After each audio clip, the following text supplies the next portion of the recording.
in sunny Florida at the glorious Universal Studios complex, there is anticipation in the air as our guests make their grand entrance. Beneath the majestic archway and through the colossal gates.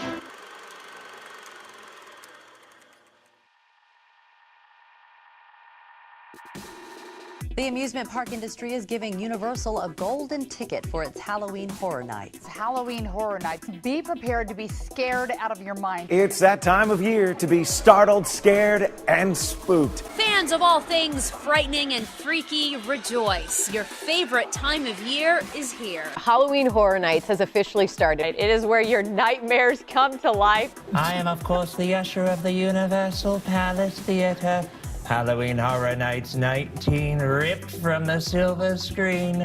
This annual production takes one full year of work, so as soon as one Halloween Horror Nights is over, planning for the next one begins. All right, the lights are up and I'm already terrified right now. Halloween Horror Nights starts tonight here at Universal Orlando. I wore a green tie today because I knew Reagan would probably throw up soup on me. So I'm going to send it back to you. I'm going to send it back to you guys.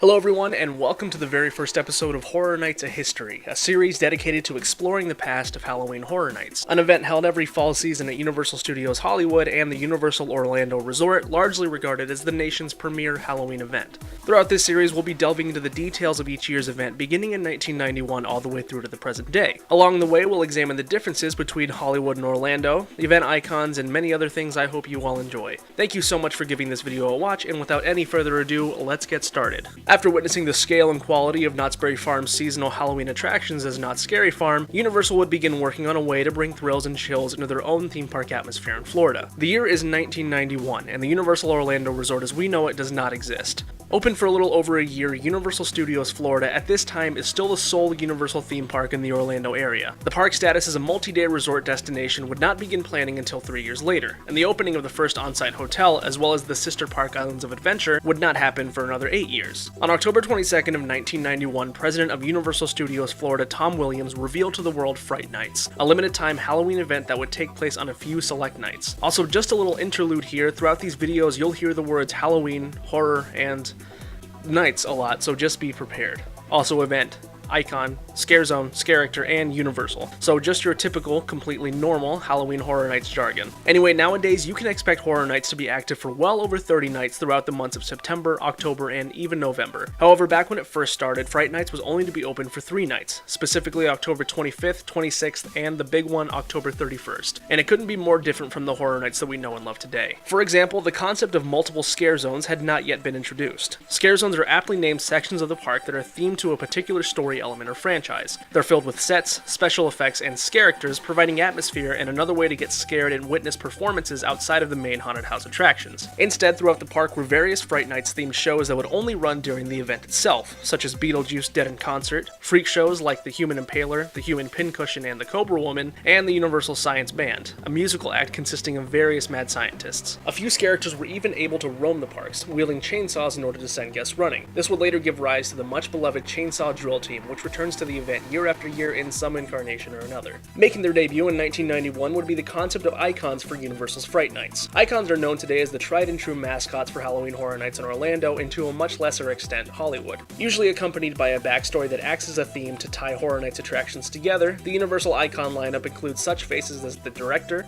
the caretaker, the storyteller, the usher, Lady Luck, everyone's favorite psycho clown Jack, and even the Crypt Keeper for a limited time. These characters were used by the Universal creative team for marketing campaigns to advertise the event, appearing on everything from billboards, television commercials, radio broadcasts, and also made appearances in the parks and multiple haunted houses. As the series progresses, we'll go into each icon's story in detail in relation to their particular event, but for now, back to 1991. Since the idea of theming the event to a single icon and story had not yet come to fruition, Universal used their library of classic Universal monsters as prototype icons, mascots to help give the event itself a face, and it couldn't have been a more appropriate choice. See, Universal is often credited with the creation of the horror genre of cinema, and in return the Universal monsters would spare Universal Pictures from financial ruin during the era of the Great Depression. 1930 through 1939 gave rise to such staples as Dracula, Frankenstein, The Mummy, Bride of Frankenstein, and The Invisible Man. In the decades after, the studio would introduce the Wolfman and the Creature from the Black Lagoon. Horror has since become one of the great Universal pillars, and it seems like a no-brainer as to why each Horror Nights event is treated with care and quality. It's basically a celebration of the genre that gave Universal a fighting chance. So we have the park shows and atmosphere, acting as an early version of scare zones, and we have the Universal monsters, acting as an early version of event icons, both of these which will later play a big role in Horror Nights events throughout the decades. But what about the big one? What about the main reason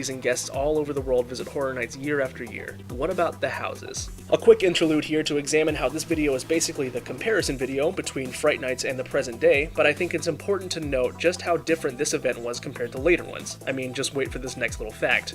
There was only one house. Just one. It's difficult not to see this event as a test for what was to come in later years. Current day Horror Nights has about 8 or 9 houses a year. Fright Nights? Just the one. The Dungeon of Terror. Dungeon of Terror was the only house at Universal's Fright Nights, taking up the space on the as-of-yet reopened Jaws ride queue. The ride itself was undergoing an attempted refurbishment after closing temporarily in August of 1990 due to multiple issues surrounding its operation. I won't go into detail about it, but I mean it was closed for like 3 years, so there's a lot of history behind it. Modeled after a decaying castle fortress, the facade for the attraction featured characters that would yell at guests from the walls above, and a woman dangling from a cage above the entryway. The official description reads, "Watch as a full cast of madmen and monsters wreak havoc and mayhem within the walls of the dungeon's dark, dark depths." Try saying that 5 times fast. That's basically what the house consisted of. It was a bit of a hodgepodge of different Halloween effects, characters, and props. Rooms throughout the house featured a hanging man, giant spiders, enclosing walls, victims attempting to escape coffins, and also featured the debut appearance of the Rat Lady, an act that, like the later established Chainsaw Drill Team, would return various times to Horror Nights in the future. Rumor has it that the characters present in the house had to provide their own makeup for application by the Universal creative team, and that they were actually able to touch the guests in order to frighten them. I'm not too sure about the validity of that second claim, seeing as how Universal could have been worried about the potential risk of allowing contact to happen in an enclosed environment like a haunted attraction, but seeing as how my own experience with characters making any sort of allowed contact has been mostly an ankle brush, I wouldn't doubt the possibility. And that was Universal's Fright Nights. Their first foray into a park-wide Halloween event, it was a huge hit with guests and would go on to return every year to the park as Halloween Horror Nights, eventually making its way to Islands of Adventure in the future, both parks at once, and then back to Universal Studios. The Dungeon of Terror would receive multiple incarnations, and the Jaws ride queue proved to be such a popular location for houses that it would host 7 more until its closure in 2011 to pave the way for the wizarding world of Harry Potter. Universal Orlando had hit the ground running and would spend the coming years cementing their place as the nation's premier Halloween event. Next time on Horror Nights: A History, we'll be talking about Universal's first journey into independent property houses, Hollywood's ill-fated attempt to follow in Orlando's footsteps, and much, much more. Thank you so much for watching, and we'll see you next time on Horror Nights: A History.